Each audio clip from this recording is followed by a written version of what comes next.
Amém? Deus, quando quer falar, Ele fala. Aleluia.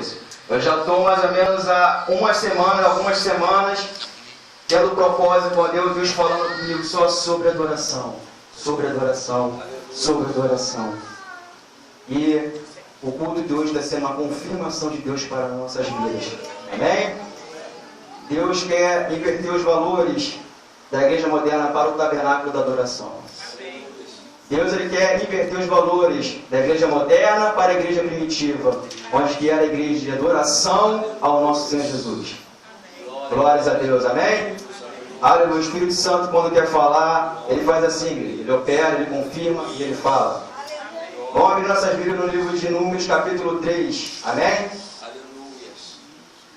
Glória, glória, glória a Deus. Aqueles que podemos colocar em reverência a palavra de Deus.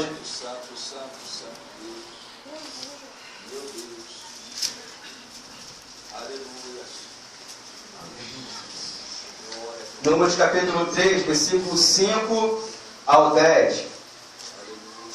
Aleluia, Senhor. Quem achou de glória a Deus bem forte? Glória a Deus. Aleluia, Senhor Deus.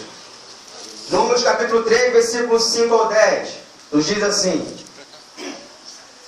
E falou o Senhor a Moisés, dizendo: Faze chegar a tribo de Levi e põe-na diante de Arão, o sacerdote, para que os sirva. E tenha cuidado da sua guarda e da guarda de toda a congregação, diante da tenda da congregação, para administrar o ministério do tabernáculo. E tenha cuidado de todos os utensílios da tenda da congregação e da guarda dos filhos de Israel, para administrar o ministério do tabernáculo. Darás, pois, os levitas a Arão e a seus filhos, dentre os filhos de Israel, lhes serão dados em dádiva. Mas a Arão e a seus filhos ordenarás que guarde o seu sacerdócio, e o estranho que se chegar morrerá. Amém? Amém.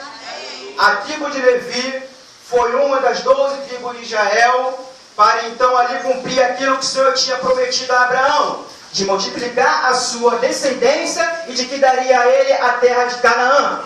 Ele fez isso através de Jacó e a de Isaac. Amém? Levi foi o terceiro filho de Jacó e, consequentemente, a sua tribo herdou o seu nome, assim como as outras 12 tribos também herdaram o nome de cada um dos filhos de Jacó. Mas eu não irei falar sobre as tribos nesta noite. Não. Estarei falando primeiramente sobre adoração. Olha a confirmação de Deus aí para nossas vidas. E segundamente estarei falando sobre a tribo de Levi, os pioneiros sobre adoração em servir a Deus. Amém? E Deus separou a tribo de Levi para ministrar sobre as outras tribos. Deus separou a tribo de Levi para ter um cargo de responsabilidade sobre o povo de Israel naquela época. A tribo de Levi era como se fosse a gerência de Deus sobre aquele povo naqueles tempos. A tribo de Levi era responsável por conduzir o povo de Deus na espiritualidade. A tribo de Levi era responsável por zelar pelo templo, por zelar pelo tabernáculo. A tribo de Levi era responsável por ensinar as leis. A tribo de Levi era responsável por conduzir e carregar a arca da aliança. Então a tribo de Levi tinha perante o Senhor muitas responsabilidades. Daí surgiu o nome Levitas. Está surgindo o nome Levitas. Amém? Amém?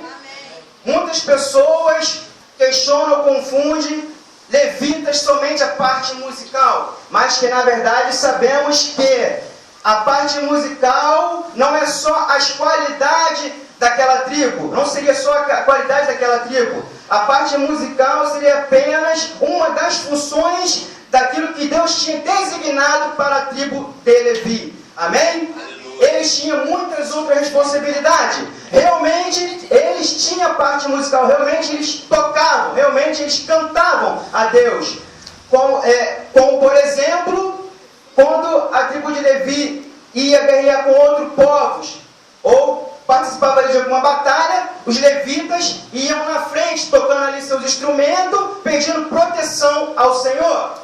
Nas festas, nas festividades, os levitas também ficavam ali, tocando, adorando a Deus com seus instrumentos, instrumentos, trombetas, harpas, enfim, engrandeceram o nome do Senhor, adorando pelo grande feito, pelas conquistas que eles tiveram perante o Senhor.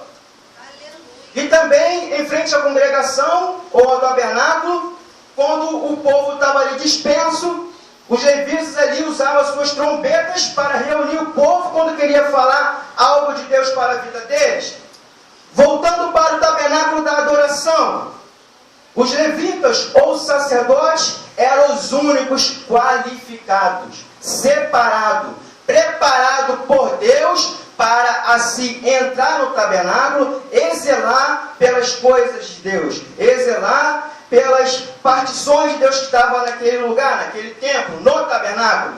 Os levitas, ou seja, sacerdotes, eram os únicos preparados, escolhidos por Deus, para assim zelar pelo templo e fazer aquilo que Deus queria com o povo de Israel, usando eles ali como sacerdotes. E só o sumo sacerdote que tinha o direito de entrar uma vez por ano num lugar chamado, num lugar específico dentro do tabernáculo, uma sala menor, chamada Santo dos Santos. Só o sumo sacerdote podia entrar ali então uma vez por ano. No dia da expiação. Dia da expiação era uma festa que acontecia ali uma vez por ano, aonde o sumo sacerdote era autorizado por Deus a entrar no Santo dos Santos, que também era o lugar ao qual se encontrava a Arca da Aliança do Senhor. O sumo sacerdote poderia entrar ali nesse período, nessa festa no dia da expiação, para então oferecer ali a Deus um sacrifício pelo pecado do povo e pelos seus próprios pecados. Glória ao santo nome, Pai. Glória a Deus. Aleluia. E daí, estudando sobre a história dos levitas, sobre a tribo de Levi, estudando sobre os sacerdotes, eu pude aprender, eu pude entender que para fazer a obra de Deus, para servir ao nosso Deus, nós temos que ser qualificados, nós temos que ser separados por Deus, nós temos que estar preparados para então fazer a obra de Deus. E se eu não estiver preparado, eu tenho que me purificar, eu tenho que me preparar para então fazer a obra de Deus, e assim então Deus nos usar e ministrar sobre as nossas vidas e sobre a sua vida. Aleluia. Amém? Deus quer te usar nessa noite. Glória a Deus. Deus quer te fazer um sacerdote dele nesta noite. Aleluia. Mas para isso você precisa crer no Senhor. Para isso você precisa fazer a obra de Deus e levar a obra de Deus com seriedade. Estamos falando sobre isso aqui desde o início do culto. Olha a confirmação de Deus sobre a sua vida, igreja. Deus quer falar contigo nesta noite. Glórias a Deus. Aleluia. Tem muitas pessoas, muitos crentes, servindo a Deus de qualquer maneira. Aleluia, Senhor Deus. Muitos crentes vindo para a casa de Deus pela metade. Muitos crentes trazendo cordeiro manco, doente, cordeiro manchado, cordeiro sujo, cordeiro imundo, para sacrificar a Deus. E essas pessoas vão pagar um preço alto por isso. Aleluia.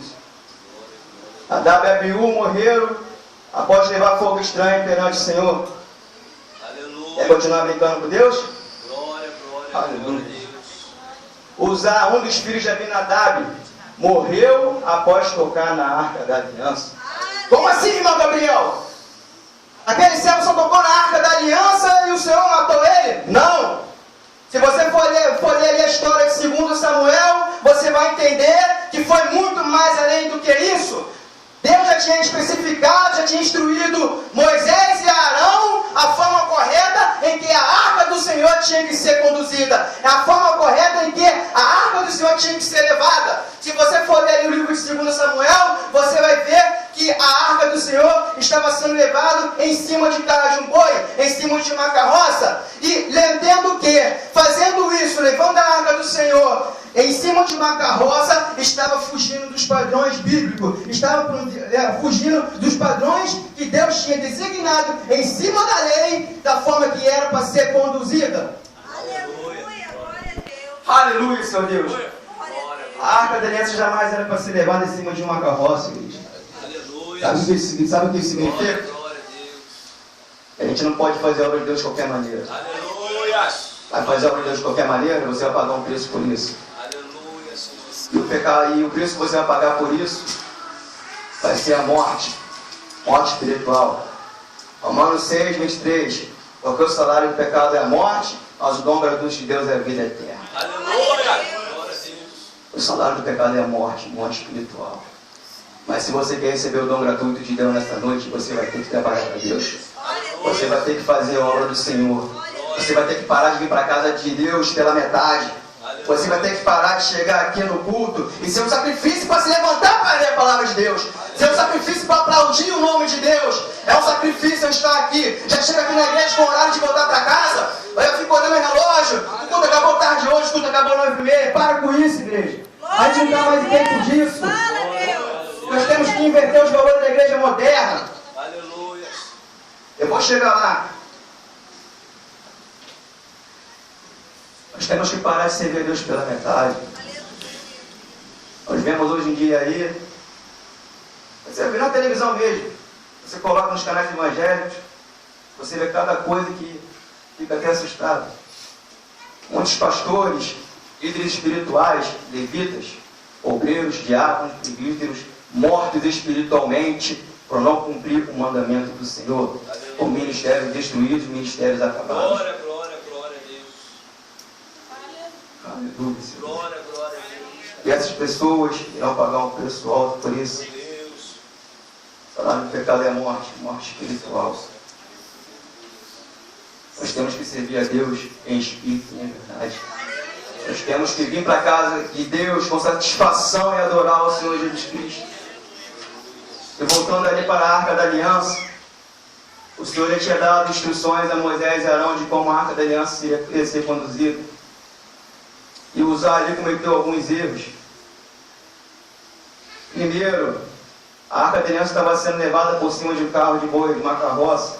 Não era para ser levada ali. A Arca da Aliança era para ser carregada sobre os ombros. A Arca da Aliança ela tinha ali em cada canto 2 varas. Uma vara em cada canto, perdão. E essas varas eram justamente para os levitas. Os levitas levar e conduzir a Arca Santa do Senhor.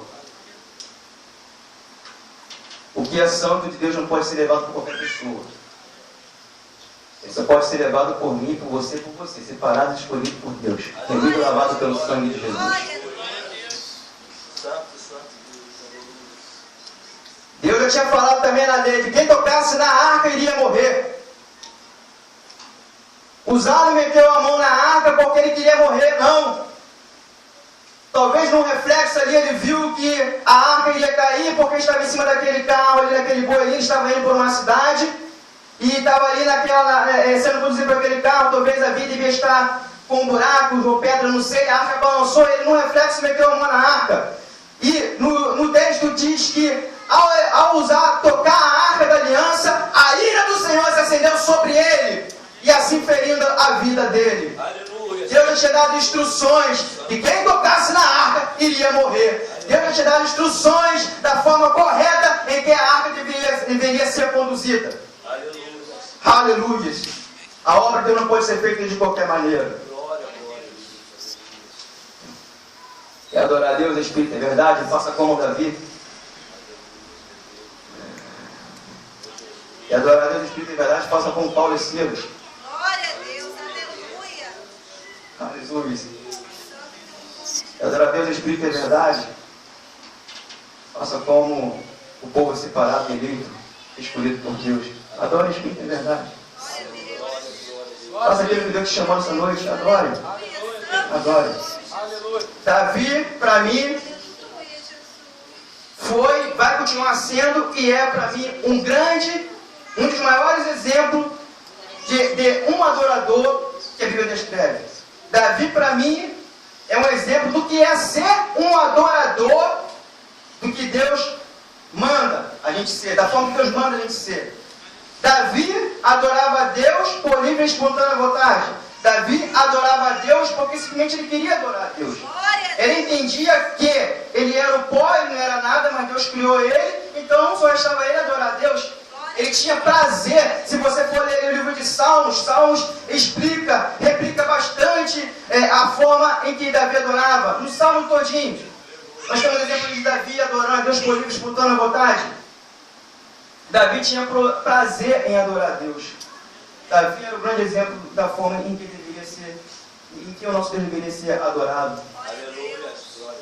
Se você for ler o livro de 2 Samuel capítulo 6, você vai ver ali que quando Davi foi buscar a arca da aliança da casa de Obed-Edom para levar para Jerusalém, a cada 6 passos ele sacrificava, fazia um sacrifício ao Senhor e saltitava de alegria. Parece até maluco, é uma história sobrenatural. A cada 6 passos ele fazia um sacrifício ao Senhor e saltitava de alegria, celebrando a Deus. Glória a Deus. Esse é o verdadeiro exemplo do que é ser um adorador. O livro de Atos, capítulo 16, vai contar a história ali também de Paulo e Silas na prisão.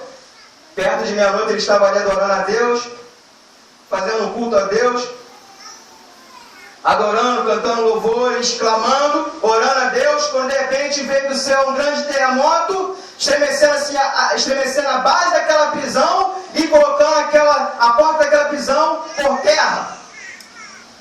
Aleluia, Deus de igreja. Quando a gente adora em espírito e em verdade, não tem prisão certa que aguente, que suporte a nossa adoração. Quando a gente adora em espírito e em verdade, faz tocar o coração de Deus e dizer, eu mando o terremoto em nosso favor para derrubar qualquer prisão de Satanás sobre as nossas vidas. Quando a gente adora em espírito e em verdade, ele pode estremecer e abalar o inferno e Satanás sai correndo da nossa presença.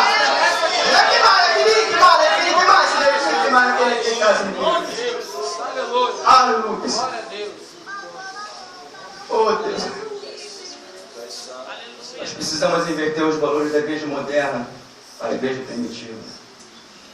Igreja moderna é lugar de busca. Mas como assim, meu Gabriel? Eu vou para a igreja para buscar a Deus mesmo? Quem dera que fosse isso? Eu estou falando de buscar a Deus, que esse é o correto. Buscar a Deus e querer só a Deus. A igreja moderna é igreja de busca. Buscar carro novo, estou com problema, vou lá para buscar a Deus para ver se Ele acaba com meus problemas. Vou lá para buscar a solução para a minha vida. Vou lá para buscar cura. Vou lá para buscar prosperidade. Vou lá para buscar tudo, mas menos buscar ao Espírito Santo de Deus. Vou lá para buscar tudo, mas menos buscar a Deus. Nós temos que inverter os valores para a igreja primitiva. Aleluia.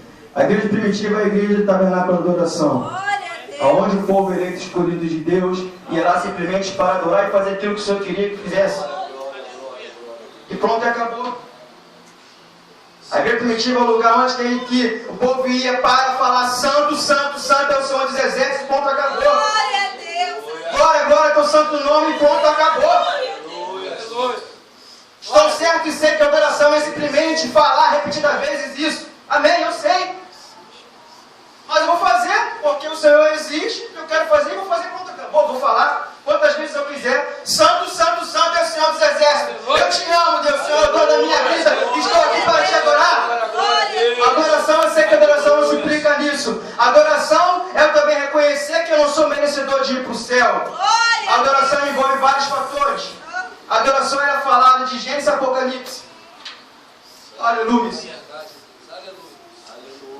Sabe o que representa a tribo de Levi? Representa eu, Johnny, Juliano, Sueli, Jéssica, Camila, Átila, Nicolau. Representa todo mundo que está aqui nessa noite. A tribo de Levi representa a igreja viva do Senhor. A igreja viva, remida, lavada pelo sangue do Cordeiro do Espírito Santo. Aleluia. É isso que representa a tribo de Levi. Povo eleito separado por Deus para pregoar o Evangelho. Povo separado por Deus para ensinar as leis. Povo separado por Deus, aleluia, para zelar pelo templo. Povo separado por Deus para fazer aquilo que Deus manda. Povo separado por Deus para exercer o ministério sacerdotal. Povo separado por Deus para carregar a Arca da Aliança. Opa, irmão Gabriel, como assim? Mas a Arca da Aliança não existe mais? Existe sim. A Arca da Aliança representa a glória de Deus, a glória do Senhor. E dentro da Arca da Aliança continha ali as duas tábuas da lei, o cajado do Arão e o maná dos exércitos, fazendo assim uma tipologia de Jesus Cristo. Jesus Cristo carrega sobre si as leis de Deus, o cajado do pastor e o milagre, o pão da vida que representa Jesus Cristo. Então, se eu vou carregar até a minha morte a arca da aliança de Jesus, eu vou carregar até que Jesus venha, Ele no meu coração, e irei para a glória. E até isso, meu glória a Deus bem forte, que é para o Senhor Jesus Cristo. Aleluia, Senhor Deus. Glória a Deus, Santo nome. Glória a Deus. Aleluia. Mateus 6:33. Buscai primeiro o reino de Deus e a sua justiça, e as demais coisas vos serão acrescentadas. Eu vim para a igreja para buscar bem materiais. Primeiro busca o dono dos problemas lá em cima lá. O dono dos problemas não, perdão. O solucionador dos problemas. Deus. Está endividado porque você fez dívida. E não tem nada a ver com isso. Quer buscar carro, quer buscar casa, prosperidade. Vai no banco, procura, sei lá, vai fazer um curso, vai se profissionalizar para conseguir as coisas através só do seu trabalho. Se for da vontade de Deus, você vai ter, mas se não for, você não vai ter. Está passando por alguma enfermidade? Se for da vontade de Deus, você vai ser curado. Se não for, você não vai ser curado. Você vai morrer e irá para a glória, amém? É o que eu falo. Eu venho para a igreja só para adorar. Estou passando por uma enfermidade, estou cheio de dor na coluna, estou cheio de dor de cabeça. Amém? Se for da vontade de Deus, eu vou ser curado. Se eu não for, eu vou morrer para a glória. Melhor para mim. Glória a Deus. Amém? Aleluia. Queria convidar mais a igreja agora para se colocar de pé nesse momento também. Queria te dar a oportunidade nesta noite a fazer aquilo que você não teve antes, de clamar e adorar a Deus em espírito e em verdade. Clamar e adorar a Deus de todo o seu coração. Então aproveite esse momento para fazer aquilo que Deus te chamou para fazer nesta noite. Adorar a Deus em espírito e em verdade. Amém? Não esqueça que nós fazemos parte do povo eleito e separado por Deus. Nós fazemos parte dessa tribo separada por Deus para exercer aquilo que Deus tem ordenado em nossos corações. Então vamos adorar em espírito e verdade. Talvez você ainda não adorou em espírito e verdade porque você teve vergonha do seu irmão que estava do seu lado. Você não repetiu glórias repetidas vezes porque talvez você ficou com vergonha. Você não se ajoelhou porque talvez você ficou com vergonha. Você não adorou, você não levantou suas mãos porque talvez ficou com vergonha. Aleluia. Então nesta noite faça diferente. Você vai ter a oportunidade nesta noite de esquecer do teu irmão que está do seu lado e tirar toda a sua timidez e adorar a Deus em espírito e verdade de todo o seu coração. Amém? Aleluia. Agradeço a oportunidade em nome de Jesus. Glória a Deus.